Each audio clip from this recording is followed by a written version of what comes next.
kamu bisa nonton tanpa harus buang-buang waktu. Kali ini kita akan membahas film legendaris berjudul Shutter Island tahun 2010. Sebagai gambaran, film ini menceritakan tentang seorang marshal yang ditugaskan menyelidiki pasien rumah sakit jiwa yang melarikan diri. Walau dokter di sana berkata ini rumah sakit jiwa, namun sebenarnya adalah penjara. Orang-orang yang dikurung di sana adalah penjahat keji yang melakukan kejahatan namun memiliki masalah mental. Penjara ini berada di sebuah pulau yang hanya bisa diakses dengan kapal feri. Bisakah ia menemukan tahanan yang kabur? Tanpa berlama-lama, mari kita bahas. Di awal film ini, kita akan berada di tengah laut di sebuah kapal feri. Seorang pria bernama Edward Teddy Daniels adalah seorang US Marshal.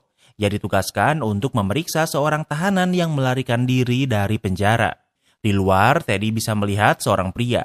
Pria ini bernama Chuck dan ia juga US Marshal seperti Teddy untuk mengerjakan tugas ini. Namun ini adalah pertama kalinya mereka bertemu dan bekerja bersama. What about you? You got a girl? Married? Chuck bertanya apa Teddy memiliki keluarga. Teddy menjawab ia pernah memiliki seorang istri. Namun ia sudah meninggal karena kebakaran apartemen mereka. Tak lama kemudian mereka sampai di sebuah pulau bernama Shutter Island. Satu-satunya akses untuk masuk dan keluar dari pulau ini hanya dengan menggunakan kapal feri. Teddy dan Chuck dibawa ke fasilitas pemerintah yang dulunya adalah benteng perang. Setelah peperangan berakhir, tempat ini dirubah menjadi penjara untuk orang paling berbahaya. Petugas penjara menjelaskan kalau ada 3 bangunan di sini dan yang pertama adalah bangsal A khusus tahanan pria. Kemudian ada bangsal B khusus tahanan wanita. Dan bangsal C adalah sebuah benteng perang tua untuk menampung tahanan paling berbahaya. Walau tempat ini penjara, namun orang-orang di sini lebih suka menyebutnya rumah sakit jiwa. Jadi kita akan merubah pengucapan yang awalnya tahanan menjadi pasien. Sebelum bisa masuk, Teddy dan Chuck harus menyerahkan pistol mereka. Terlihat kalau tahanan di sini memang memiliki masalah mental sehingga lebih cocok disebut pasien. Sebelum masuk, Teddy melihat pasien perempuan yang menunjukkan gestur seolah melarang Teddy untuk berbicara. Mungkin ini adalah peringatan atau mungkin perempuan ini hanya gila. Teddy dan Chuck bertemu pria bernama Dr. Cowley yang merupakan pemimpin tempat ini. Di ruangan Dr. Cowley, mereka melihat banyak gambar menyeramkan. Gambar ini merupakan bagaimana rumah sakit jiwa merawat pasien mereka dulu. Tentu metode ini salah dan Dr. Cowley tidak melakukannya lagi. Menurutnya, pasien ini harus diberi kenyamanan dan ketenangan agar bisa kembali normal. Namun Teddy tidak setuju karena orang-orang yang dirawat di sini kebanyakan pernah membunuh. Ini tidak adil dengan keluarga korban yang kehilangan orang yang mereka sayangi. It's my job to treat my patients, not their victims. I'm not here to judge. Dr. Cowley menjawab kalau tugasnya adalah untuk merawat pasiennya dan bukan korbannya. Alasan Teddy dan Chuck dipanggil ke sini adalah untuk menyelidiki salah satu pasien yang melarikan diri yang bernama Rachel Solando. Rachel dirawat di sini karena ia membunuh 3 anaknya dengan menenggelamkannya di danau.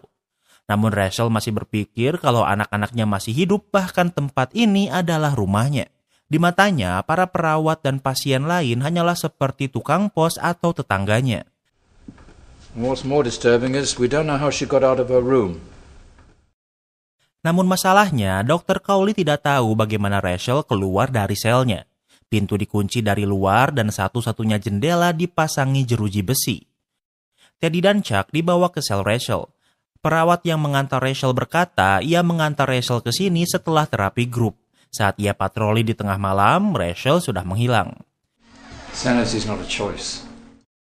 Teddy bertanya, kenapa Rachel tidak menyadari kalau ia sedang di rumah sakit jiwa.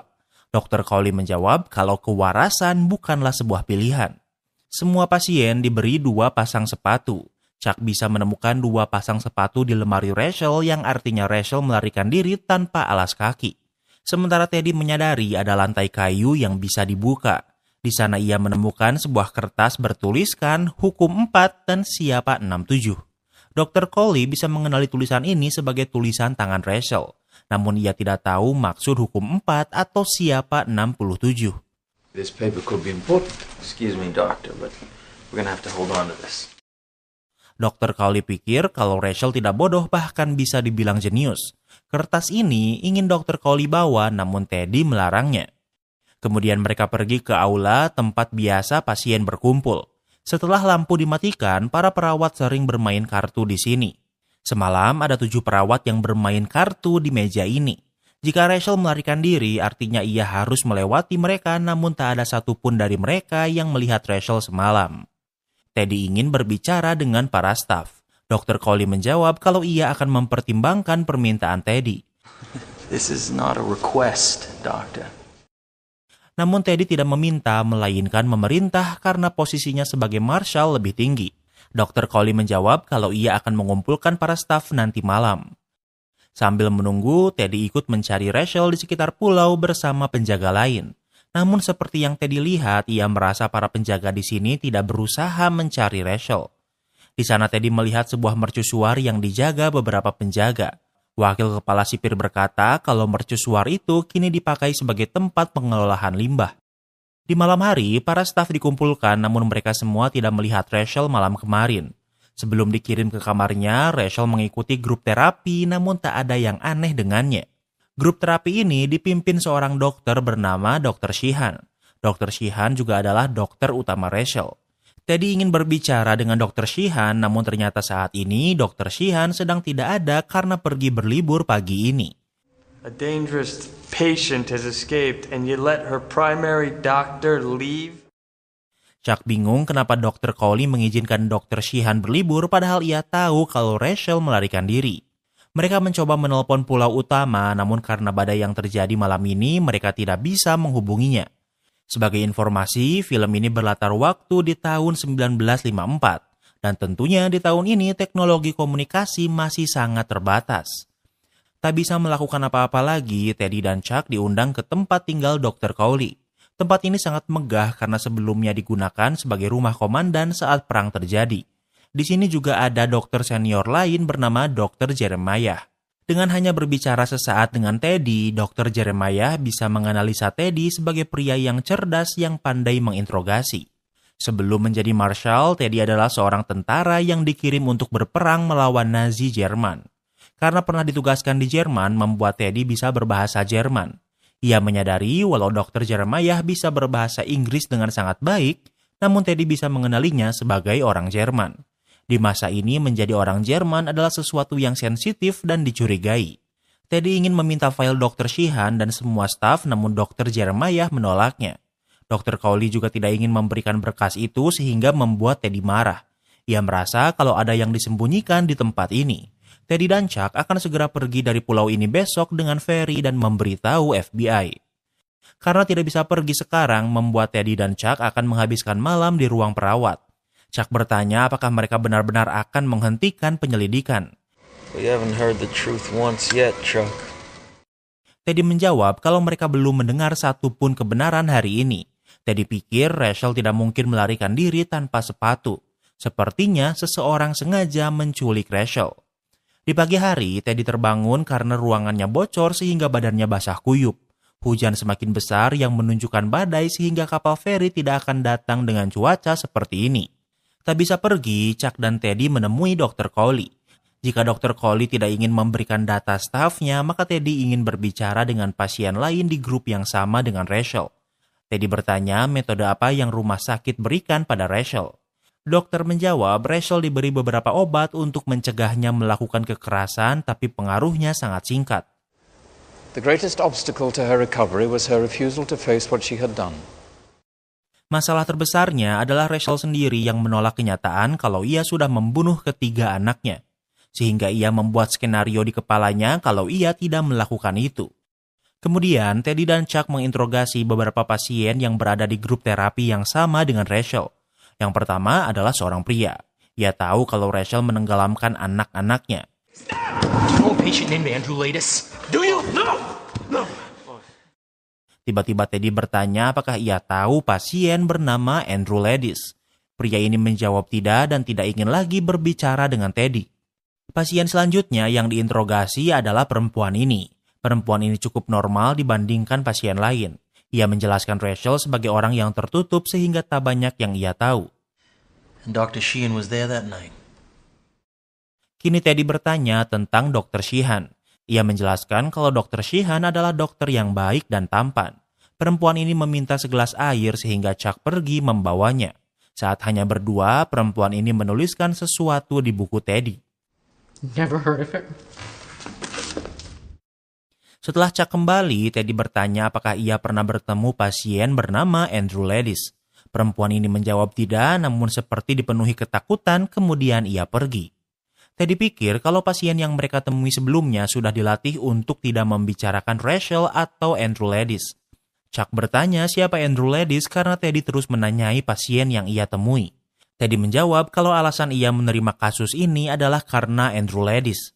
Ia adalah petugas pemeliharaan apartemen istri Teddy yang meninggal karena kebakaran. Kebakaran itu bukanlah kecelakaan, melainkan kesengajaan dan pelakunya adalah Andrew Ladis. Kemudian Teddy dan Chuck keluar fasilitas. Teddy menambahkan setelah membakar apartemennya, Andrew tidak langsung ditangkap. Sekitar setahun yang lalu, Andrew kembali membakar sekolah dan berkata ada suara di kepalanya yang menyuruhnya. Awalnya Andrew dipenjara biasa, kemudian dipindahkan ke sini. Namun data tentang Andrew tidak bisa ditemukan. Alasan Teddy mengajak Chuck ke sini adalah untuk memeriksa pemakaman karena barangkali Andrew sudah meninggal dan dikubur di sini. Badai memburuk dan Chuck tahu kalau saat ia membawa air, pasien perempuan sebelumnya memberitahu Teddy sesuatu. Teddy menunjukkan kalau yang ia tulis adalah menyuruhnya untuk melarikan diri.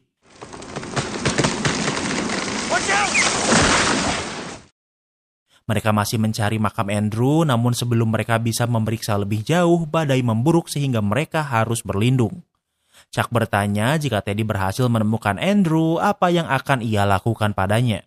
Teddy menjawab kalau ia tidak akan melakukan apa-apa padanya. Saat tahu Andrew dipindahkan ke sini, Teddy mulai mencari informasi mengenai tempat ini. Namun anehnya, ia merasa kalau ada sesuatu yang ditutupi dan semua orang tidak ingin membicarakannya. Teddy pikir tempat ini adalah fasilitas pemerintah untuk melakukan eksperimen berbahaya pada pikiran manusia. Chuck tidak mempercayainya. Teddy menjawab kalau ia pernah bertemu dengan mantan pasien di sini bernama George Noyes. Ia ditahan di sini selama setahun. Saat ia dibebaskan 2 minggu kemudian, ia membunuh 3 orang. He begs the judge for the electric chair anywhere but a mental hospital. Saat di sidang, pengacaranya berkata kalau George gila dan diminta dikirim ke rumah sakit jiwa. Namun George memohon untuk dihukum mati karena menurutnya lebih baik mati daripada kembali ke tempat ini. Chuck berkata kalau Teddy mulai bertanya-tanya tentang tempat ini dan tiba-tiba tempat ini membutuhkan US Marshal. Chuck pikir ini tidak mungkin kebetulan. Bullshit. We came in for Rachel Solano. Where's one shred of evidence she even existed?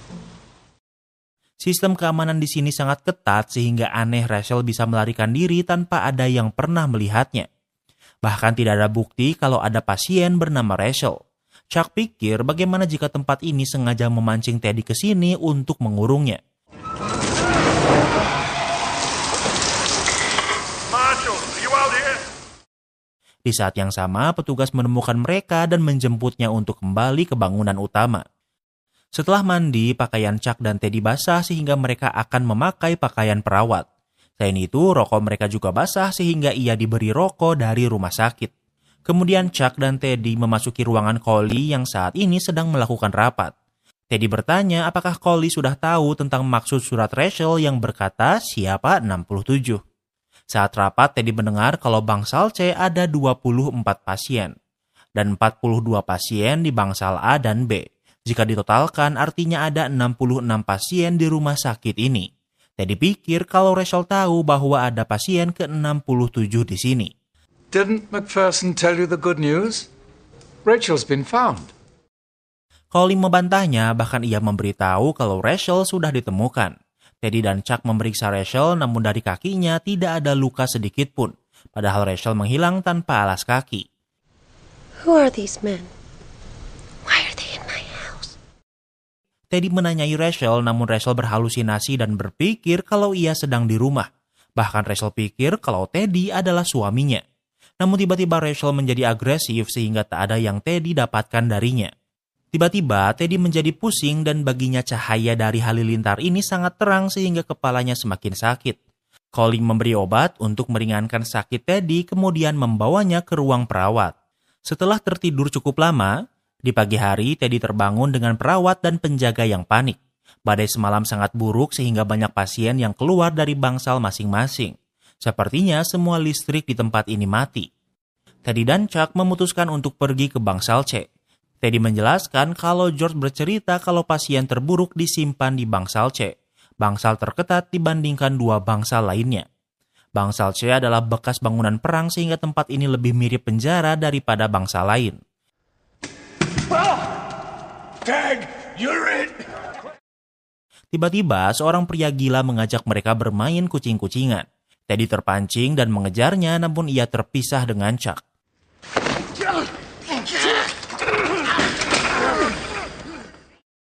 Tiba-tiba pria gila ini menyerang Teddy. Namun Teddy yang mantan tentara bisa membalikan keadaan dengan mudah. Untungnya Chuck muncul tepat waktu sehingga Teddy tidak membunuhnya. Chuck dan penjaga membawa pasien ini ke klinik sehingga kini Teddy sendirian. Teddy menyusuri bangsal C semakin dalam dan melihat di mana pasien bangsal C dikurung berbeda seperti bangsal A dan B. Dari salah satu sel, Teddy melihat seorang pasien yang dikurung.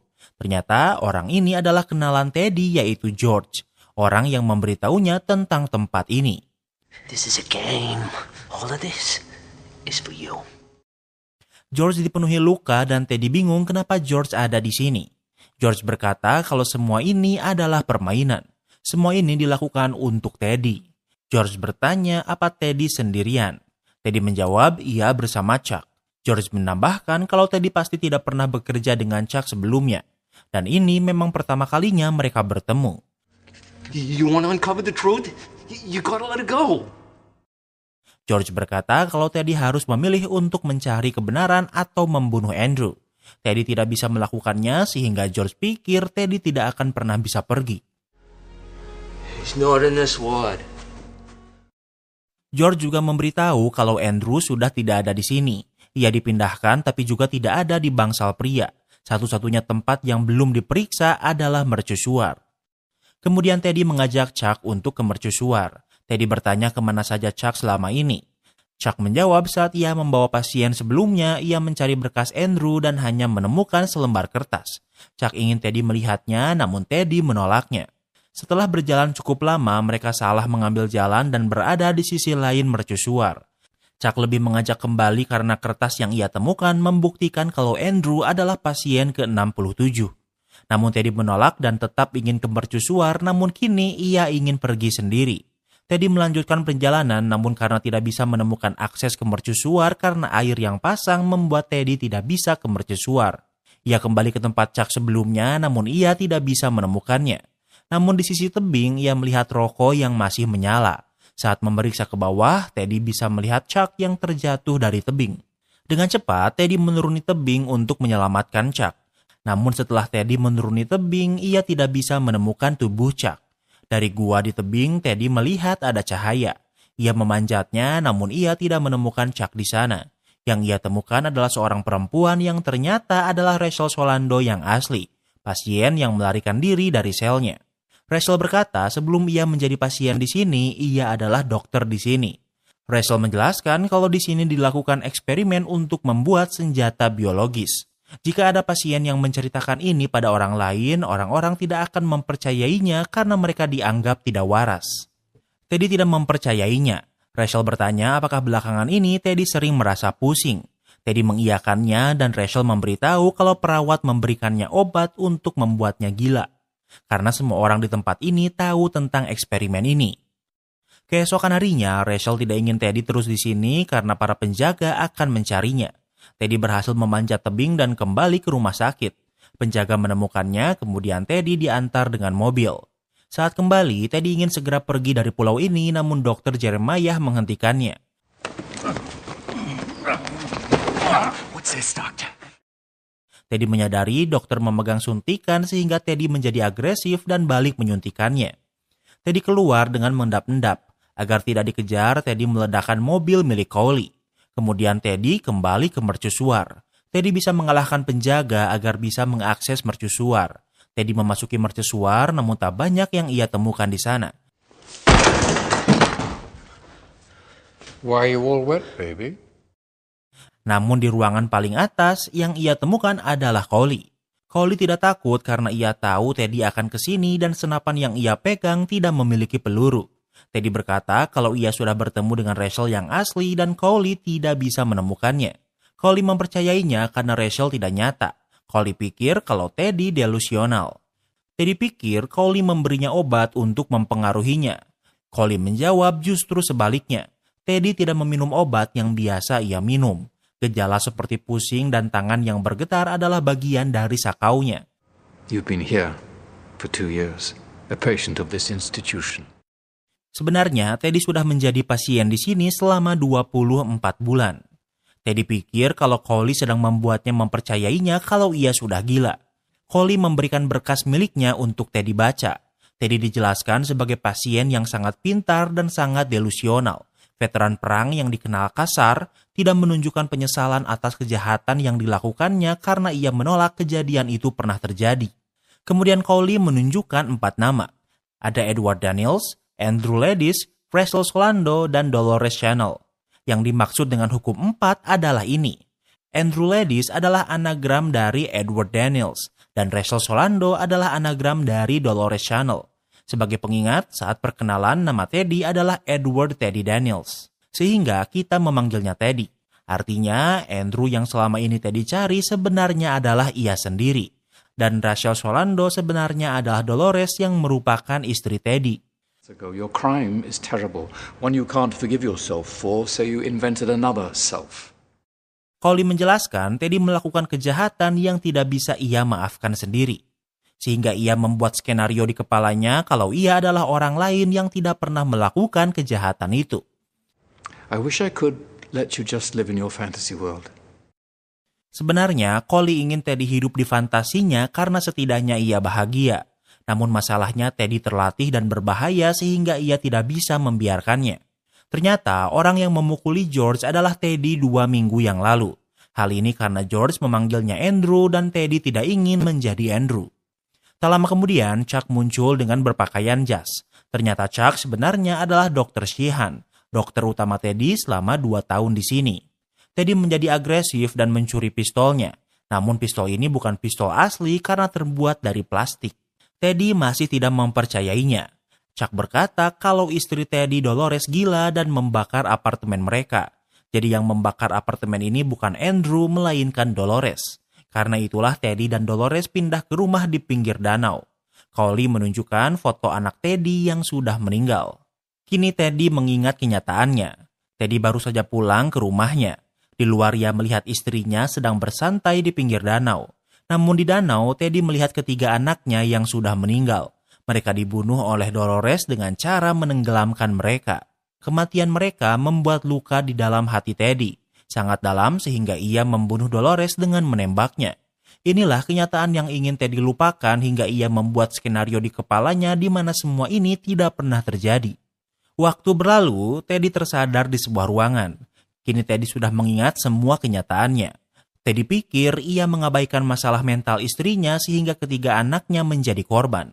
Hal inilah yang membuat Teddy merasa bertanggung jawab atas kematian anak dan istrinya.